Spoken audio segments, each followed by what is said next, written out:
At a family dinner, my husband's aunt looked me dead in the eye and said, "You're not raising your daughter right. She already acts too much like you." Everyone laughed.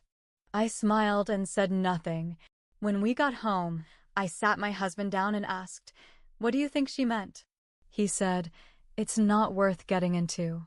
So I got into it with a list of conditions for staying in this marriage. None of them involved his family. We live just outside Charleston, West Virginia. Not a big town, not small either. People know each other. They remember things. I've been married to Kyle for 11 years. We have a daughter, Ava. She just turned 7. Sweet, smart, doesn't take crap from anyone. That last part? That's what his family hates. That's what started this whole thing. It was a Sunday dinner. His Aunt Deborah was hosting. Her house smells like perfume and garlic and bad opinions. I always go quiet when we're there, mostly for Ava's sake. But I knew something was coming. You can always feel it when they're gearing up to say something mean, and tonight, Deborah was drinking fast. Dinner was pot roast, overcooked. Ava was picking at the carrots. Kyle was talking to his cousin, not really paying attention. That's when Deborah said it. "You're not raising your daughter right. She already acts too much like you." She said it flat. Cold. Like she was giving a weather report. Then came the laughs. Not just hers. His mom, his sister, even his cousin chuckled. Kyle didn't laugh, but he didn't say anything either. He just looked at his plate. I smiled. A big fake one. I said nothing. Ava looked up at me, confused. I gently told her to finish her food. But inside, I felt something pull tight.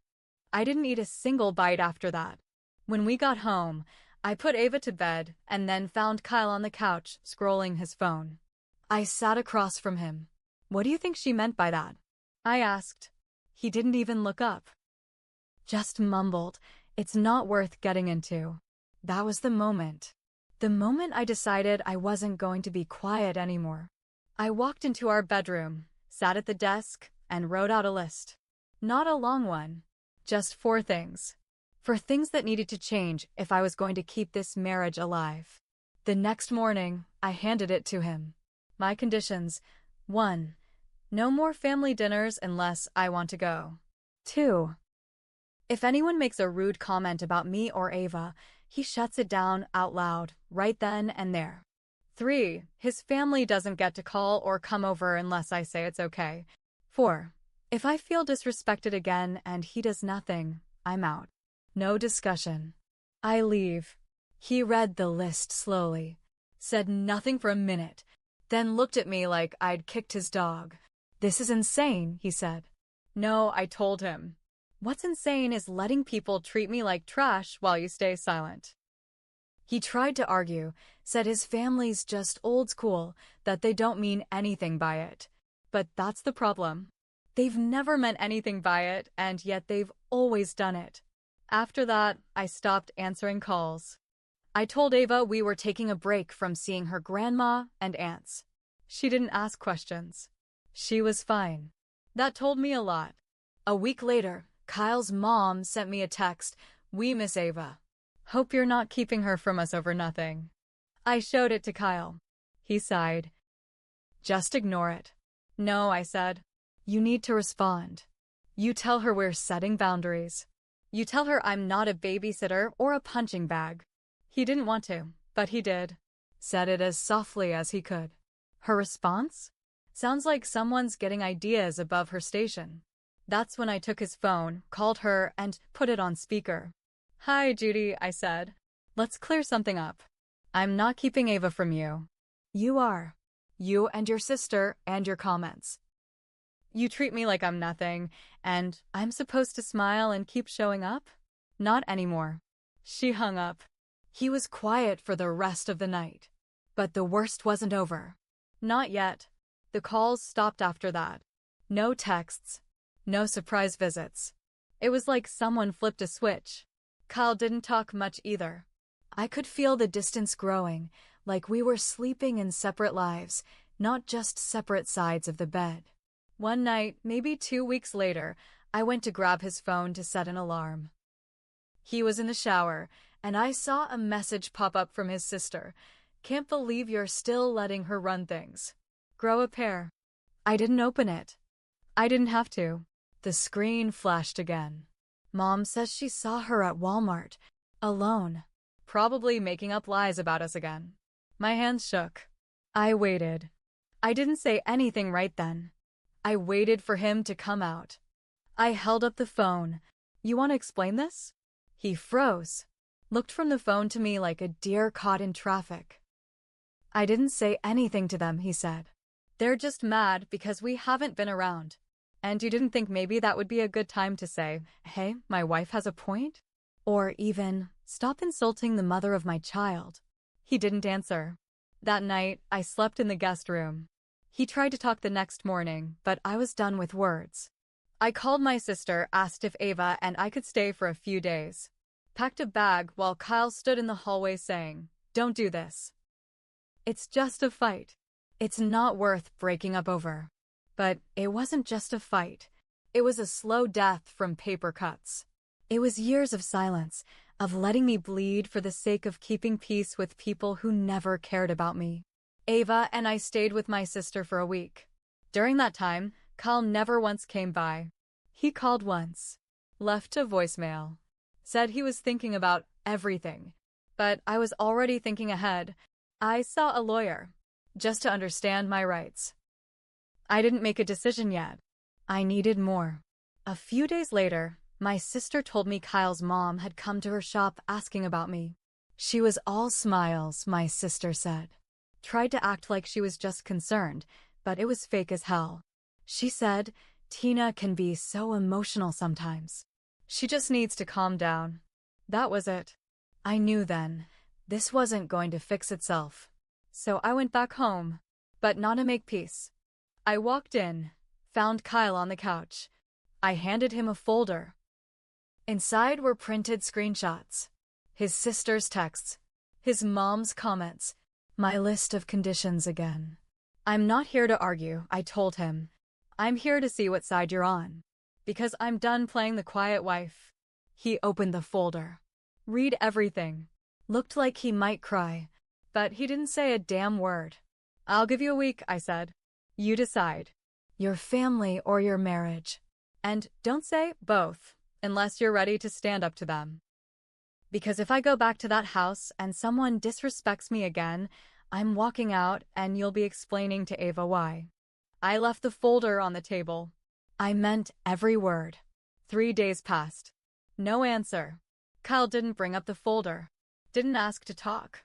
He went to work, came home, ate dinner across the table from me in silence. But I noticed something.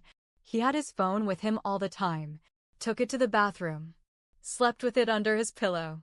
That wasn't like him. So one night, I waited until he was asleep. Light snore, mouth open, dead to the world. I took the phone from under his pillow and unlocked it with his fingerprint while he was still knocked out. What I found? Not just texts. He had a private Facebook group chat with his mom, sister, Aunt Deborah, and cousin Mark. The name of the group? Family First. Always. The messages dated back months, maybe longer. I scrolled past them joking about how controlling I was, how I brainwashed Ava, how I emasculated Kyle. They even made fun of me for starting a small online business last year. But one message stopped me cold. It was from Deborah, 2 nights ago. I told you she'd make it about her. Always does. Let her leave if she wants. You'll find someone better. And Kyle's reply? I'm not losing Ava over this. Just let me get through the next few weeks and I'll figure something out. Let me get through the next few weeks and I'll figure something out. I took a screenshot. Then 10 more. Every nasty comment. Every time they called me crazy. Every message Kyle didn't defend me. I backed them up to my cloud drive. Then I put the phone back. The next morning, I told him I was taking Ava to my sister's again for the weekend. He didn't argue. Said, okay, like we were talking about groceries. While I was gone, I did 2 things. First, I emailed copies of the messages to myself. Labeled and dated. Second, I booked an appointment with a family counselor, just for me and Ava. I told them the truth. Her father's family was toxic, and she was being raised in a house full of hidden hate. That Monday, I came home early while Kyle was at work. I packed half of what I owned. Clothes, Ava's things, documents, laptop. Everything I needed. I left behind the wedding photo. But I also left behind something else. On the dining room table, I left a printed packet. Full color. Tabs and highlights. On the front page, you said you'd figure something out. So I did it for you. I waited 2 days before I heard anything. No calls. No texts. Then, out of nowhere, Kyle showed up at my sister's doorstep. Ava was at school. My sister was at work. It was just me and him. He looked tired. Messy. Like he hadn't slept. He held the packet in his hand. "Is this supposed to scare me?" he asked. I stood in the doorway. "No. It's supposed to wake you up." He laughed once. Bitter. "You've lost it." "I found it," I said. "I found the truth in your pocket." He stepped closer. "You're tearing this family apart." "No, Kyle," I said. "They did. And you helped them." He looked at me then, like he was about to say something kind. Something to win me back. But that moment passed fast. "They were just venting," he said. "We all say things when we're mad." They weren't mad. They were comfortable. They've always been comfortable talking about me like that. And you never stopped them. He crossed his arms. "So what now? You want a divorce? You want to ruin Ava's life just to prove a point?" "No," I said. "I want Ava to grow up knowing what not to accept." He looked away. "You're just like your dad," I said. "Always the victim. Never the one holding the knife." That hit him. I saw it. But I didn't care. It was the truth. You let them tear me down for years. You let them act like I wasn't good enough, smart enough, strong enough. And when I finally stood up, you called me dramatic. His jaw tightened. "So yeah," I said. "I talked to a lawyer. I talked to a counselor. I'm filing next week." He blinked. "You're serious?" "I am." That's when he snapped. "You'll regret this," he hissed. "I'll fight for full custody. My family will testify. We'll show every message you've sent, every time you lost your temper." I stared at him. "Then I'll show the messages you sent. The ones about getting through the next few weeks. The ones where your family joked about replacing me. The ones you laughed at." He went quiet. "You think the court's going to side with people who mock a mother for loving her kid too much?" He stepped back. "You think you're so smart." "No," I said. "I just stopped being quiet." He turned and walked out. I didn't cry. I didn't chase after him. 2 months later, we were in court. He tried to paint me as emotional, unstable. His lawyer brought up that I moved out without warning. But I had the records, the messages, the therapist's notes, the school reports showing Ava was thriving. His own words betrayed him. The judge granted joint custody, but Ava lived with me. Full-time. He got weekends. Supervised for the first 3 months. That was almost a year ago. He still tries to play the victim. Tells people I turned cold. Says I broke up the family. But I didn't break anything. I saved what mattered. And the truth? I made mistakes too. I waited too long to speak up. I let myself get smaller for the sake of peace. I smiled when I should have walked out years ago. But now? Now Ava grows up hearing a new kind of laughter. Not the kind that hides hate. The kind that says, "We're finally free."